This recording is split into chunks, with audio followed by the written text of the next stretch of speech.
who else cares about flobberworms like I care about flobberworms? It's true. I'm pretty sure you've taken that claim already, the number one Flobberworm podcast. Oh, 100%. Nobody's even challenging me for that. Witch Weekly, I see you. You ain't the number one Flobberworm podcast. They may try, but they will fail.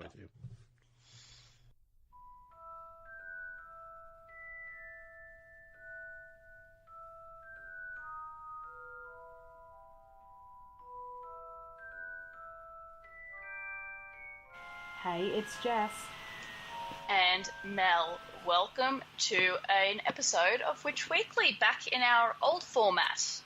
I know, and isn't it fantastic? And are we bringing to you one of the best, the most exciting, kind of, topics that there is to cover in the entire Wizarding world? Mel, it's... Flobberworms! Flobberworms! We are doing the Flobberworm Special! Who doesn't love Flobberworms? Everyone should love Flobberworms, and they need more love. More recognition. More recognition, more love. Like, doing the research for this episode, I was so surprised to find out how useful they are. I know. Well, they are just so... What's the word? Versatile. They're versatile. They're versatile, yeah. So, let's start this episode with our question, and our question is if you had a Flobberworm, what would you do with it? What wouldn't I do? That Flobberworm's coming everywhere with me. I'm gonna stick it in my pocket, and it's coming with me everywhere. It's going to the shops. It's going to work. I can use the secretions to glue things together. I'm just thinking, at 10 inches long, I think you need to keep it in a little, carrier, rather than in your pocket. It's a bit big. Yeah, well, you know what, though? Maybe my pockets are a bit big. Maybe bigger on the inside? Maybe I'll wear things that have big pockets specifically for the comfort of my Flobberworm. What would you name it? Tricky question. I feel like I'd have to see the Flobberworm first. You can't just give a name to a Flobberworm. They have their own unique identity. They have their own agency, and I respect that. Hashtag, yes. We respect Flobberworms. We respect Flobberworms and their amazing personalities. Like any creature, they have their own self. I feel like I would name my FlobberwormHenry. That is a very respectable name. Thank you. Henry's very respectable. He's a very good Flobberworm. So if I had a Flobberworm, I would make sure to gather its mucus constantly for potions. He will earn his keep in usefulness. Ooh. And I would walk him on a little harnessy leash. He's an independent Flobberworm. He don't need no sugar daddy. Exactly. He earned his own keep. But hey, you've just assumed that my Flobberworm's going to be a boy. What if I got a girl? Oh. I would have a Flobberworm, and her name would be Brittany. Brittany? Brittany. You know what? I love it. Unique. It is really empowering the beauty of her. Is that what it is? Yeah. I love it so much. I love it. Flobberworms are the best, man. I am low key jealous of the children at Hogwarts who got to spend how long was it? Just participating in the Care of Magical Creatures class where all they did was look after Flobberworms. Yeah, it was for a year because Hagrid didn't want anything dangerous. But do you know what kills me about that? For an hour they had to take care of these Flobberworms, and it says that they're best managed by leaving them alone. Yes. Them. just sit back. And in fact, draw a sketch. And in fact, Hagrid goes on to kill the Flobberworms by overfeeding them. He overfeeds them lettuce. Yes, it's just really, Hagrid. You're not good at this, are you? How hard is it? They are a low-maintenance pet. That's what I love. I live a busy life, and I need a low-maintenance pet. I just feel like it just reminds me of the fragility of nature and human life. Flobberworms are super insightful. It does. Yeah. If you overwhelm something with your care and affection, it can do just as much harm as ignoring it. Or more. I feel like in that case you could give a Flobberworm to someone who has commitment issues, and it would be the same as having it'd be the most ideal romantic relationship for them. Yeah, I feel exactly. like I can use this to draw parallels now for other people. I'm just going to start comparing people to flobberworms. It's going to be beautiful. We could. Like, Susie, we get it. You're a flobberworm. You don't need constant affection. In fact, you do better without it. Susie's just going to be side-eyeing you like, what are you on about? Don't talk to me right now. And we'll be like, shh, it's your example. Better off alone. There you go. No. You're fine. Flobberworm fact. Do you know that at least 3 out of 8 people would take flobberworms and give them to their family as Christmas presents? True story. I did that poll. What were the other Suggestions? Mostly things like, I would use their mucus in potions, or I would throw them at people. Yeah, I would absolutely throw them at people. I don't even care. Yeah, it's like mean to the flobberworm, but maybe the flobberworm doesn't actually mind if you're throwing it for a good reason. Well, I have many good reasons to throw a flobberworm. None that I can immediately think of, but I'm sure at the time I could use anything as justification for throwing a flobberworm. They have no teeth. It's not like they can do any real physical damage. Maybe emotional and mental scarring. I won't lie. Well, it depends. It depends who you are. I now quote one Draco Malfoy. I was attacked by a hippogriff, and my friend Vincent Crabbe got a bad bite of a flobberworm, said Draco Malfoy, a 4th-year student. We all hate Hagrid, but we're just too scared to say anything. Sometimes I just want to slap the smarmy right off his face. How dare he speak bitten about by a flobberworms. flobberworm. I know, they don't even bite. How dare you disparage the flobberworm's most noble name. Clearly doesn't know anything about flobberworms, unlike us, your number one resource for flobberworm information. Oh yeah, we have done hours of research on this. Oh yeah, I'm going to write a thesis about them. You need to finish your Voldemort thesis. Yeah, Let's not get overzealous. I bet Voldemort would have liked a flobberworm. So, a little bit of information. The Ministry of Magic classifies the flobberworm as a beast of the level X, which is the lowest ranking possible, and translates to boring. How mean is that? That is pretty mean. How can you not take It's that just like- personally? The Ministry is not acknowledging the greatness of the flobberworm and its amazing uses, and come on, who doesn't like a low maintenance pet is all I'm saying. But maybe the flobberworm has a dark side that we don't know about. They do live in dark ditches.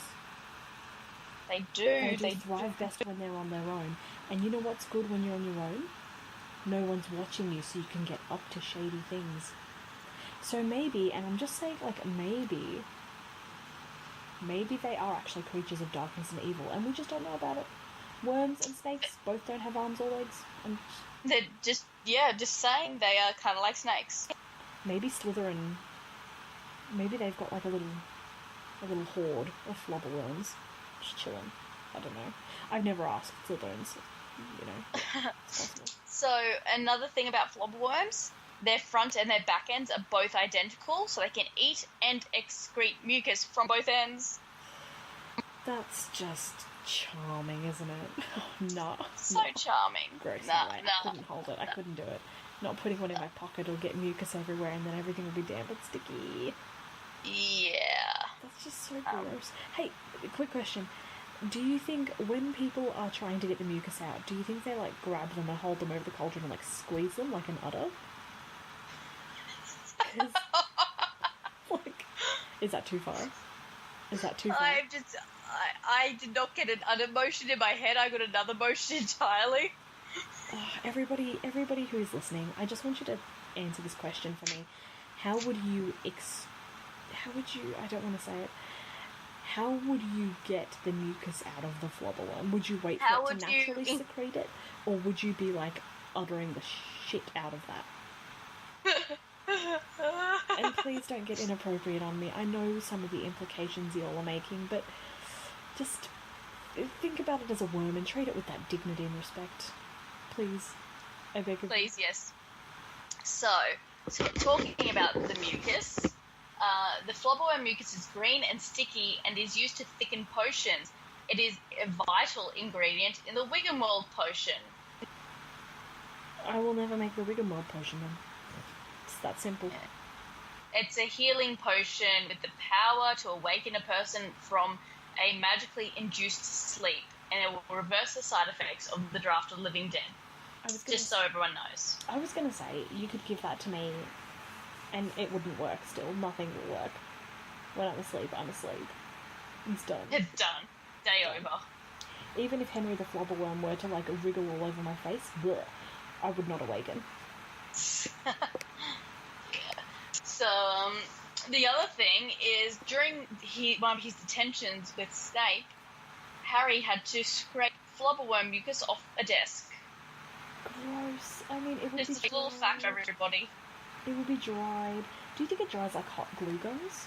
You know when you use a hot glue gun and you can, like, make trails and piles of glue?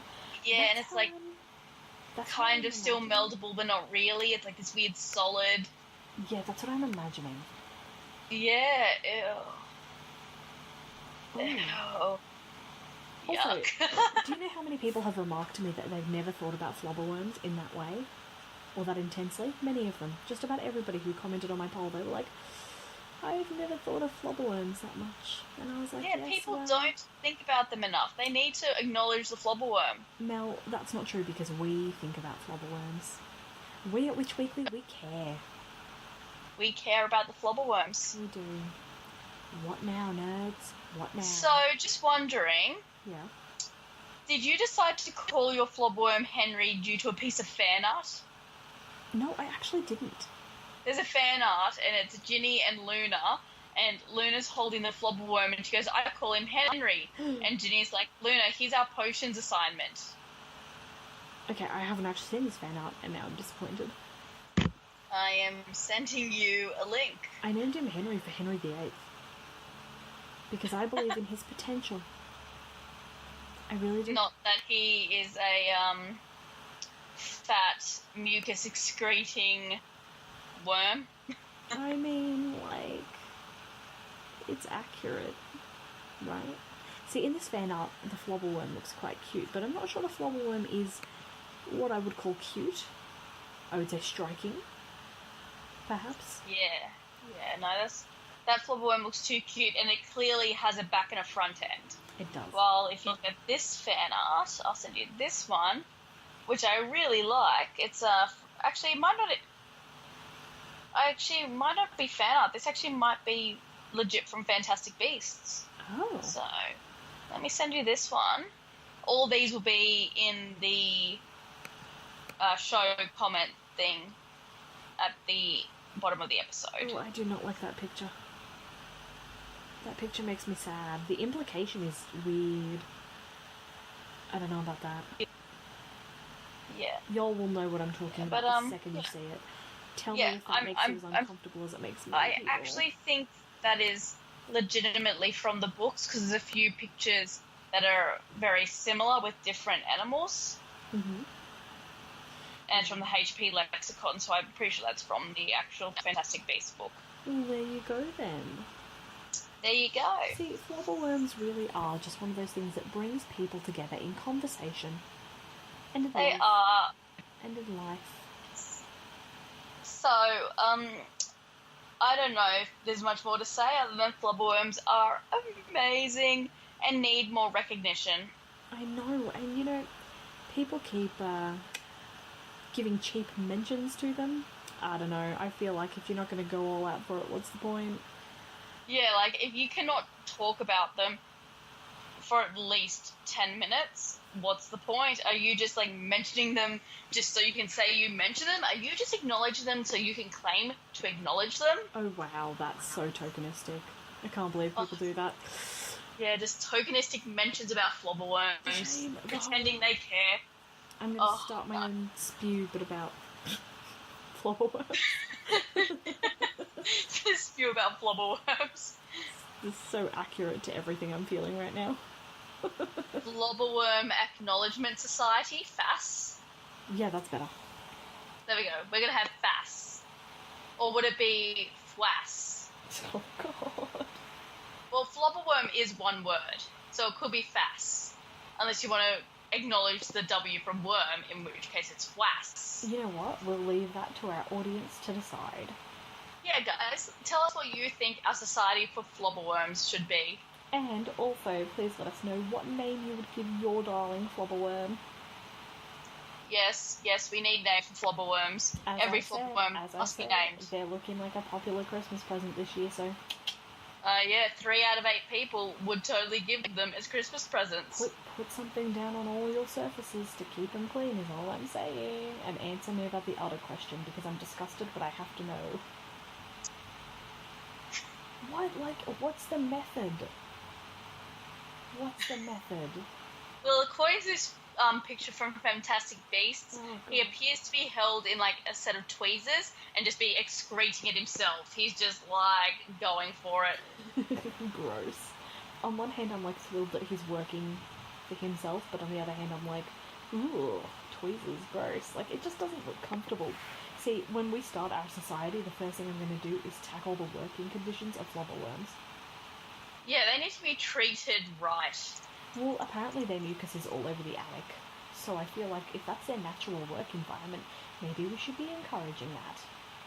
Yes, let them be at ease and at peace in their work. I love how intense we are about their well-being. They just need to be cared for appropriately, Jess. They are special creatures.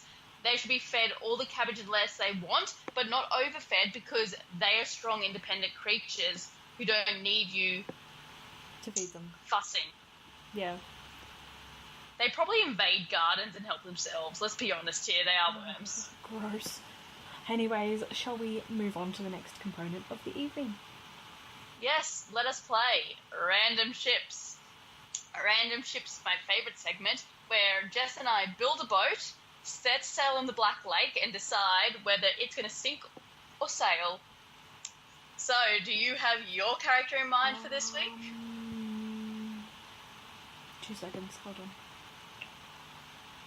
Yep, okay, I've got it. Have you got one? I've got one.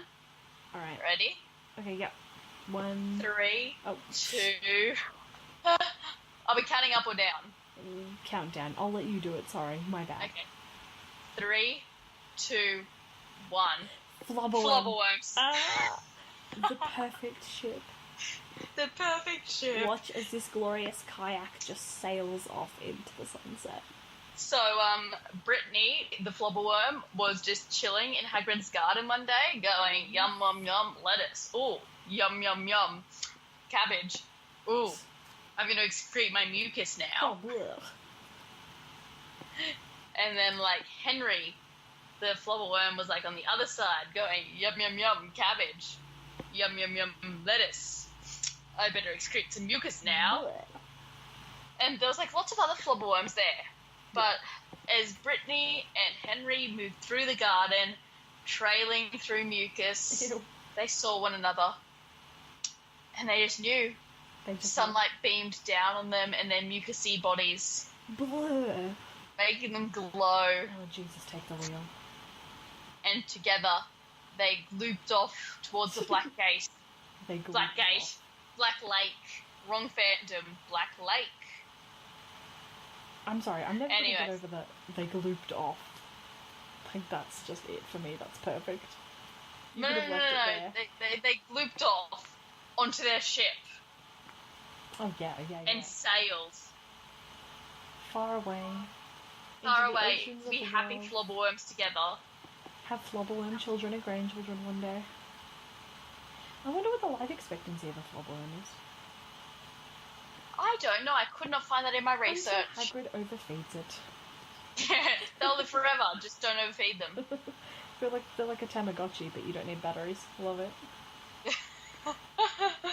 And they are conveniently sized to be carried in a bag or a large pocket. Well, think about it. It's like how Muggle children have fish, right? And all that kind of sea monkeys. Flobberworms Yep. are kind of like that equivalent, aren't they? They are, yes.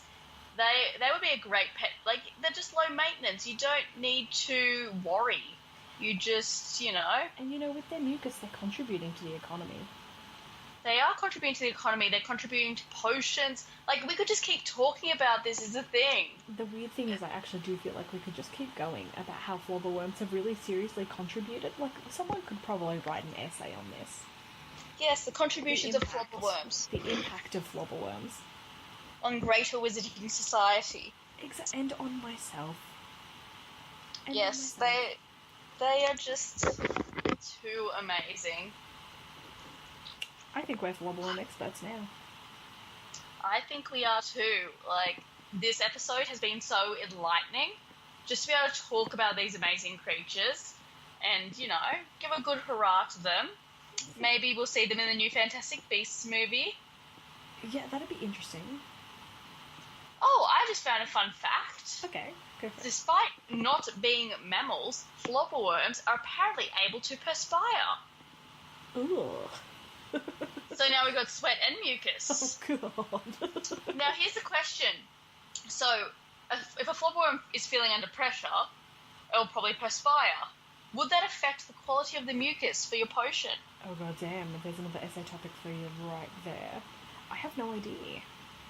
Probably. It would have to do something. We should leave that to someone who's a bit more gifted with potions, though, to figure out. We shouldn't assume anything about quality. Yeah, for all we know, perspiring flobberworms create better mucus. Maybe they need to feel a bit of pressure that their work is being judged. Well, I imagine they're not just going through their everyday life not feeling pressure. Everyone feels pressure. I imagine flobberworms probably... I don't know if they're sensitive. They might be. They might be sensitive flobberworms. It's a spectrum. The flobberworms have a spectrum of feelings, and we can't judge that spectrum because we've got no idea. Maybe that's someone's animagus. It's probably someone's Patronus. Oh my god, I want my Patronus to be a flobberworm. Just spreading that mucusy, ectoplasmy... Yeah, it just flops on your enemies and starts secreting.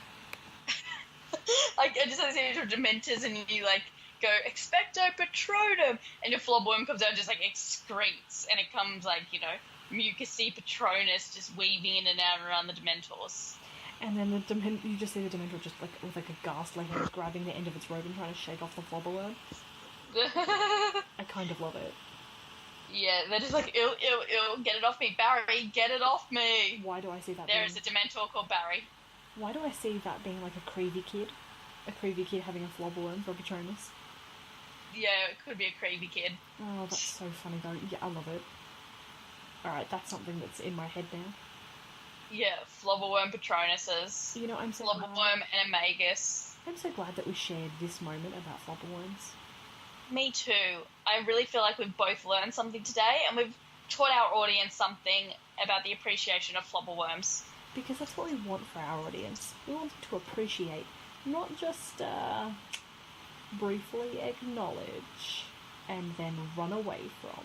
Because we're not afraid to tackle the real, what's it called, questions, topics, issues? Flobberworms aren't an issue. But it's what we do. Yeah. You're stunned into silence by the amazingness of it. I know you are. It's fine. I was just going to say, yep, I totally agree. Like, we need to acknowledge these creatures and appreciate them for their brilliance and their usefulness. And can I tell you... Is all I've got to say. Can I tell you, I feel closer to the flobberworms now. I do. I feel like we really have learnt a new appreciation. I feel like there's a connection.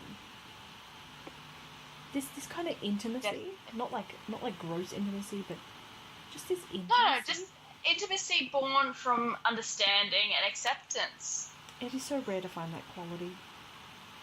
So our listeners should all write in and tell us about how they appreciate flobberworms. We should host Flobberworm Appreciation Day. And it will not clash with Voldemort Day. No, it will not clash with Voldemort Day. But anyways, I feel like we've all learnt something today. As always, please find us on the socials. All the fan art I've been sending to Jess, the fan art and the Fantastic Beasts art, is linked in the description of this episode. Find us on Facebook and tell us about your love and appreciation of flobberworms. We would really like that. The link's in the description.